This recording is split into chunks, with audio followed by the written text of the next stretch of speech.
Hello, everyone. My name is Taylor, and this is Cozy Corner.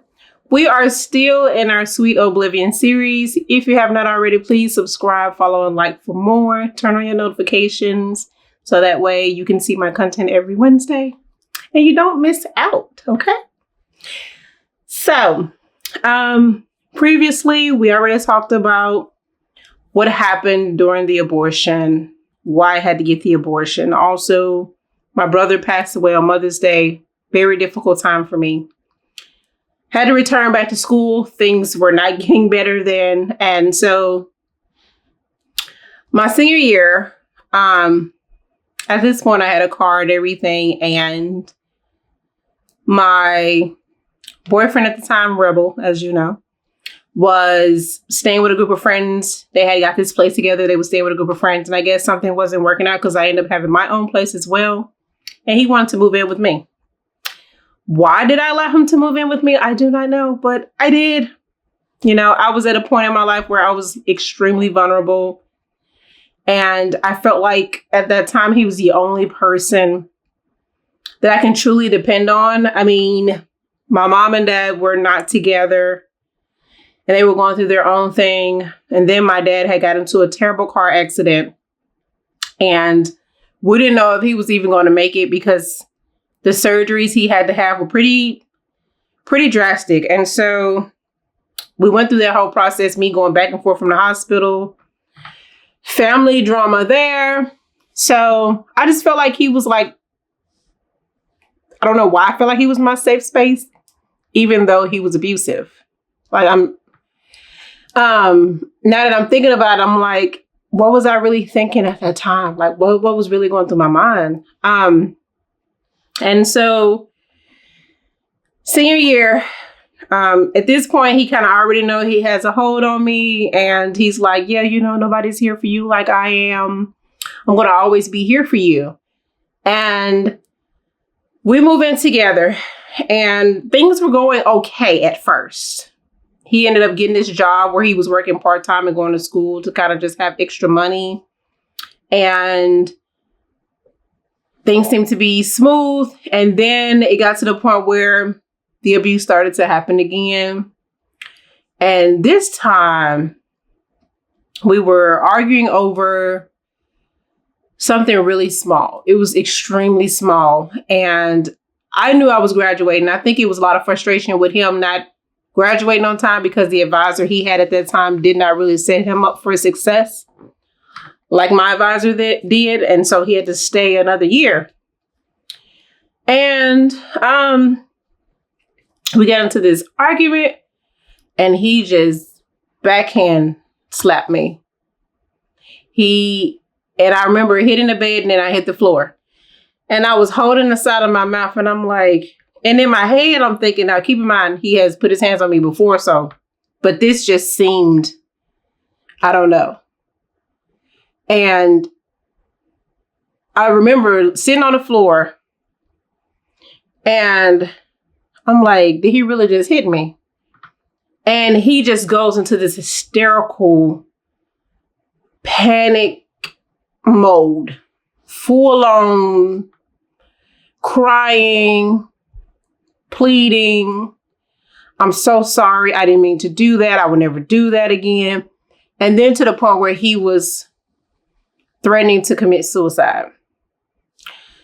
So he's sitting there and he's like, I'm going to go kill myself. I'm going to go get in the car and drive off of a cliff and take some pills. And it was just really, I got to the point where I was so out of it mentally that I wasn't even really processing what he was saying because I had already gone through so much. And I'm just like, what do I do at this point? I done lost my brother, a baby, and now I'm having to deal with you. I already feel like I don't really have much family to depend on, and now I'm having to deal with you. So that happens. And he calls his aunt, and I'll never forget this. And she's like, well, she was like, oh, well, you know, you're not supposed to do stuff like that. Why would you put your hands on her and stuff like that? And he was just like, well, this happened. I got upset and all these different things. And his son was like, well, Taylor, he won't do it again. You know, everybody makes mistakes. Everybody do things, all these different things. I'm thinking to myself, but you don't really know. He's been doing these things. Like, it's not like it was something that was completely brand new. He's been putting his hands on me. Mentally abusive, physically abusive. Like, this is not a new thing, right? But I didn't say anything. I just said, oh, okay, yeah, whatever. So we get off the phone with her, and then he tries to fake a heart attack. I've never in my life seen anybody be so scared to lose somebody that they fake a heart attack. So he gets off the phone, and I'm like, not showing any emotion. And I'm just like, you're going to have to leave. You got to figure something out. You have to leave. And he's like begging and pleading. And then all of a sudden he just grabs his chest.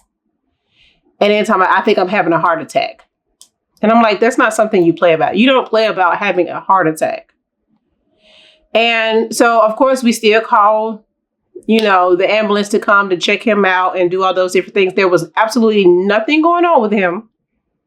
No high blood pressure, nothing. They didn't even know what was the point of even calling.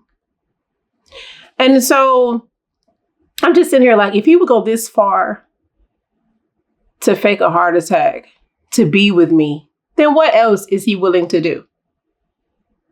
And so that happened. And then the very next day, you know, he got up and he went to the store. This was before I even got up. And he bought a gift like he would always do. And was like, yeah, I just wanted to let you know that I really love you and I appreciate you and I appreciate everything you do for me. And I just want to show you that this is a token to say that this won't happen again. And I'm thinking to myself, look how many gifts I've done collected at this point. I've collected so much at this point. I can literally open a gift shop. And so that goes by and I'm like, okay. And we continue to be with each other.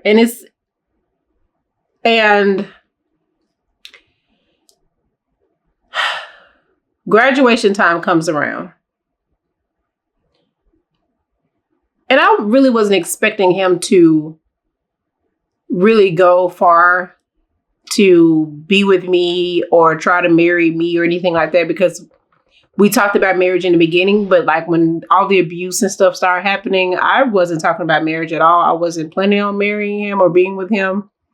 I was trying to figure out a way to get out of it at some point. And so graduation day was slowly approaching and I was already emotional. You know, it was so much going on around that time.